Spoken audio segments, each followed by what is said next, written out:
Oke, baik. Assalamualaikum warahmatullahi wabarakatuh. Selamat datang lagi di channel saya. Dan tadi saya coba live, tapi karena jaringan mungkin nggak terlalu lancar. Dan saya akan coba buat video singkat untuk teman-teman yang nantinya akan mengikuti ujian seleksi CPNS, khususnya formasi penyuluh keluarga berencana.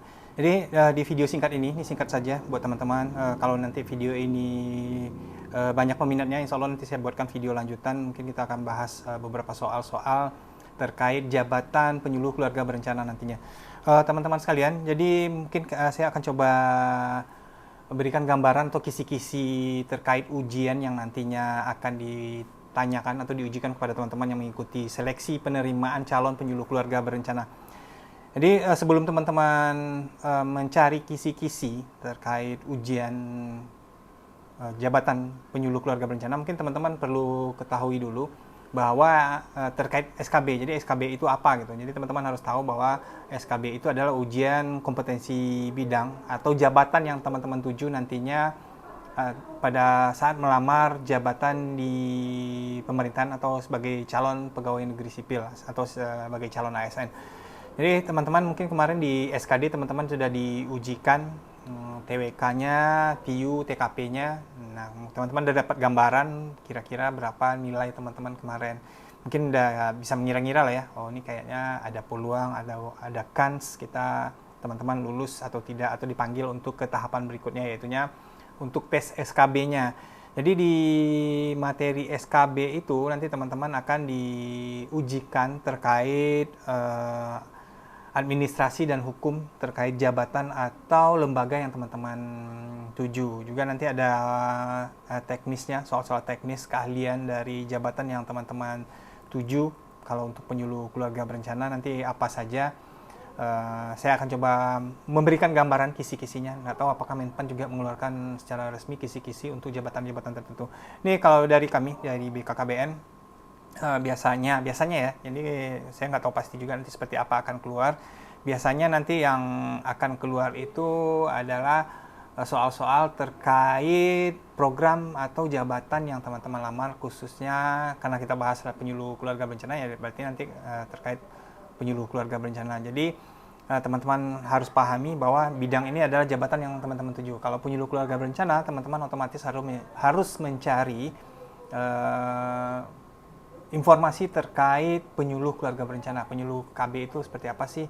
Penyuluh itu kerjaannya apa? Terus dia bekerja di mana? Ya kalau bekerja di mana teman-teman udah tahu ya, karena melamar di instansinya sudah tahu. Dan teman-teman cari undang-undang terkait jabatan tersebut. Mungkin ini sedikit kisi-kisi ya dari saya, teman-teman sekalian.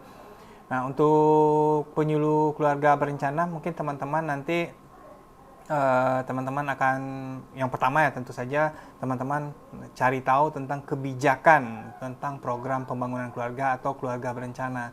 Karena sekarang kan walaupun nomenklaturnya udah berubah, sekarang udah jadi Kementerian Kependudukan dan Pembangunan Keluarga garis miring BKKBN. Untuk ujian saya rasa mungkin masih merujuk kepada undang-undang yang lama, jadi nanti teman-teman cari Undang-Undang 52 tahun 2009 tentang program kependudukan dan keluarga berencana. Teman-teman baca undang-undangnya, mungkin nanti akan ada beberapa soal dari undang-undang tersebut yang akan dikeluarkan pada saat ujian SKB nantinya. Nah, di sana nanti teman-teman juga mungkin perlu pelajari singkatan-singkatan atau istilah-istilah yang berlaku di BKKBN, misalnya TFR, Total Fertility Rate. Kalau saya punya waktu nanti kita coba bahas lebih dalam lagi ya, kita akan coba bahas satu-satu atau kita bahas-bahas soal nantinya. Teman-teman pelajari istilah-istilah itu, ada TFR, ada CPR, ada apalagi unmet need, terus terkait metode kontrasepsi yang ada di BKKBN, teman-teman mulai baca-baca. Kalau teman-teman sudah bisa lihat ada kans lulus atau dipanggil nanti untuk ujian SKB. Nah, selanjutnya teman-teman harus tahu jabatan penyuluh keluarga berencana itu tugasnya apa. Jadi tugas fungsi penyuluh keluarga berencana teman-teman baca, mungkin cari di Google udah banyak kali ya. Teman-teman bisa cari di Google apa sih tugas dari penyuluh keluarga berencana, tugas fungsinya 10 langkah PLKB. Nah, teman-teman silahkan cari di googling saja 10 langkah PLKB, nanti apa saja tugasnya, mulai dari pendataan dan sebagainya. Nah, di sana nanti akan ada tahapan-tahapan yang harus dikerjakan oleh uh, petugas lapangan kami di lapangan. Nah, dari 10 langkah itu teman-teman nanti juga coba baca-baca teknik-teknik konseling, karena sebagai penyuluh ya, teknik konseling atau teknik penyuluhan, komunikasinya seperti apa.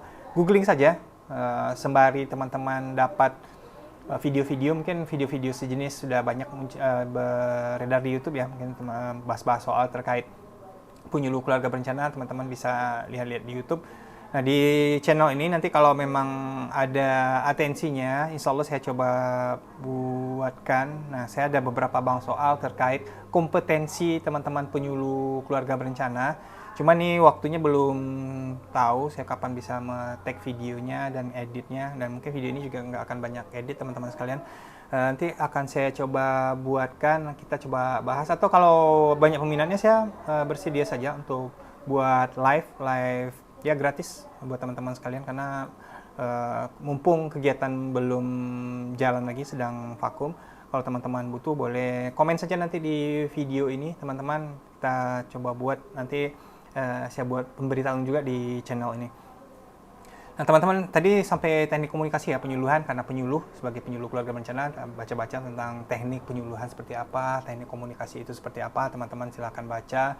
Terus juga terkait KB-nya teman-teman baca, nanti terkait kesehatan reproduksinya, teman-teman baca tentang ya tadi metode kontrasepsi udah ya, metode dan alatnya teman-teman pelajari satu-satu. Misalnya ada IUD di BKKBN atau spiral di masyarakat yang lebih dikenal, ada pil KB, ada kondom, ada MOP, ada MOW, ada implan. Nah, teman-teman pelajari metode-metode kontrasepsi. Biasanya soal-soal terkait metode kontrasepsi keluar juga di kompetensi bidang untuk jabatan penyuluh keluarga berencana.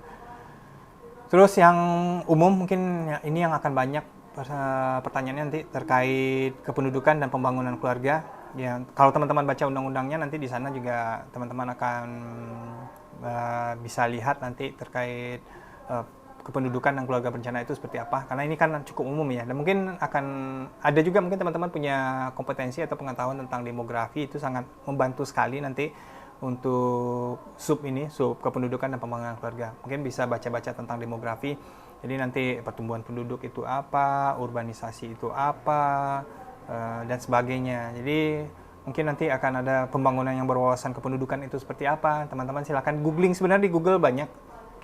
Mungkin persoalannya mungkin kalau malas baca ya. Nah, mungkin banyak teman-teman di rumah lebih senang untuk bahas-bahas soal.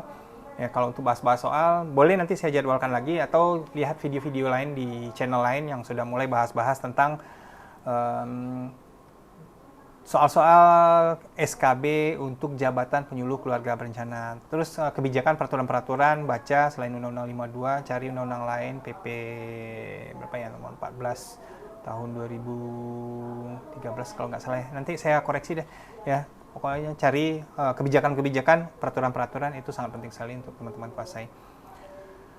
Oke, apa lagi ya? Mungkin, tipsnya kalau teman-teman punya akses ke orang-orang atau punya kenalan yang sudah bekerja di BKKBN, mungkin teman-teman silahkan pinjam modul yang dimiliki oleh BKKBN. BKKBN punya beberapa modul atau buku-buku atau bacaan-bacaan terkait BKKBN, atau mungkin kalau punya bacaan tentang penyuluh keluarga berencana atau keluarganya sudah ada yang menjadi penyuluh keluarga berencana, silahkan dibaca-baca modulnya. Atau lihat YouTube webinar-webinar yang pernah dilaksanakan oleh BKKBN. Silahkan teman-teman lihat di sana, mungkin dibahas tentang program-program BKKBN. Oh ya, stunting juga jangan lupa, karena kan program BKKBN ada stunting. Mungkin nggak ada salahnya dibaca-baca juga terkait stunting. Mungkin nanti akan bisa jadi ditanyakan tentang stunting. Ya, silahkan baca-baca, nonton webinar-webinar yang dilaksanakan oleh BKKBN untuk menambah pengetahuan tentang BKKBN, atau webinar-webinar di YouTube-nya BKKBN. Mungkin banyak tuh ya webinar yang khusus untuk penyuluh keluarga berencana. Itu ada ada program khususnya juga di YouTube-nya BKKBN, teman-teman, yang khusus untuk teman-teman penyuluh lapangan. Coba ditonton di YouTube, cari saja di YouTube aduh lupa saya nama program. Silahkan cari di YouTube, jadi nanti teman-teman bisa tonton itu untuk menambah pengetahuan. Kalau soal-soal kita lihat atensi di video ini, kalau ada yang berminat nanti kita coba bahas. Ya selanjutnya ya mungkin nanti kerjakan soal-soal latihan. Itu saja mungkin dari saya untuk video singkat ini, untuk kisi-kisinya. Jadi kisi-kisinya tadi saya sampaikan ke teman-teman, baca undang-undang atau peraturan-peraturan terkait jabatan penyuluh dan juga terkait BKKBN atau terkait program pembangunan keluarga dan keluarga berencana, Undang-Undang 52 khususnya teman-teman baca.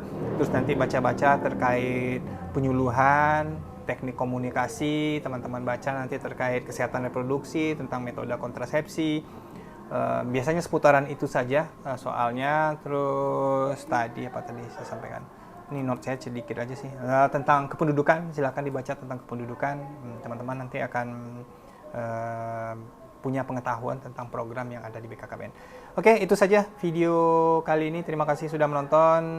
Jangan lupa di subscribe kalau memang berminat atau nanti kita coba live.